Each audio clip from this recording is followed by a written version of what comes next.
the ODI and the T20 squads have been announced. Just have a quick mention of any names that caught your eye. Keshav Maharaj, Marco Janssen, and David Miller, who weren't in the T20 squad in Australia. I think the South Africans are just about touching down at the moment. They all come back, so they've reverted to some experience there. Miller, of course, was involved in the 100 as well.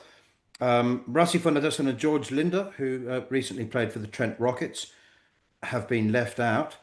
In the one-day squad, Kagiso Rabada. Well, I had coffee with him a couple of days ago, and he said that he would have been fine to play. But so they're being exercising extreme caution with the great fast bowler.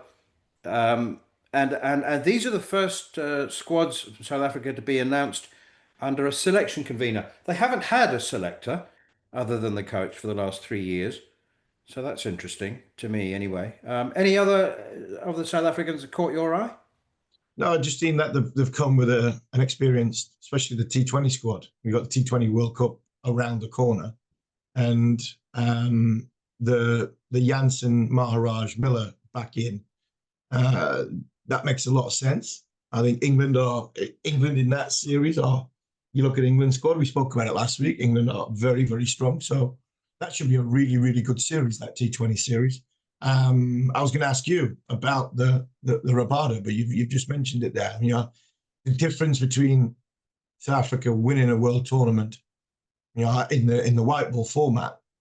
Is it a bit like Archer with England? Is Rabada as the one that's going to take them to the sort of finishing line? If you know, because he's the point of difference, especially in the sort of T20 format. Because I wasn't surprised that George Linden got left out. I didn't think he had the best of time. And Rassi plays a certain role, which are South Africa moving away from, which is I'll ask you, their game plan has always been sort of to back time at the start, no fashion way. And then with the power at the end, are they deciding to, right, it's time to go a little bit earlier? And if it is time to go a little bit earlier, we don't really need somebody to chew a lot of balls up at the start. So that seemed to be, from a distance, that sort of selection. But am I right? Am I right? Am I wrong? I'm not wrong, but is that the key? It's always been the way. South Africa's always been a little bit of caution up front, and we can catch up has been the mantra. We can catch up.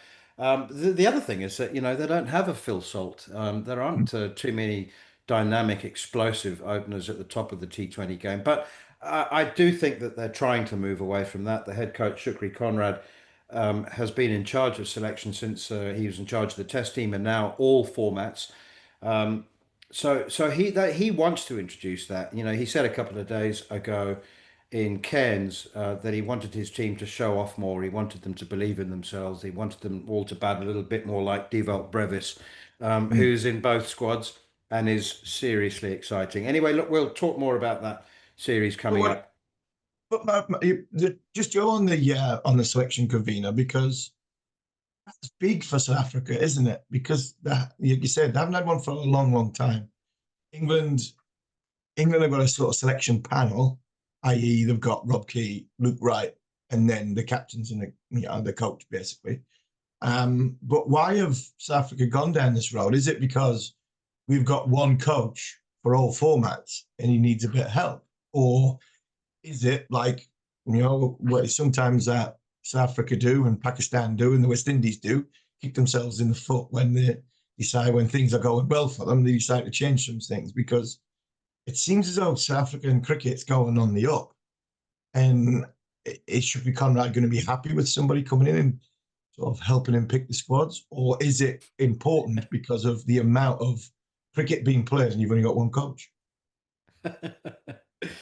Offering Shukri Conrad help in selecting a team, Harmy, would be like offering you help with a plate of fish and chips.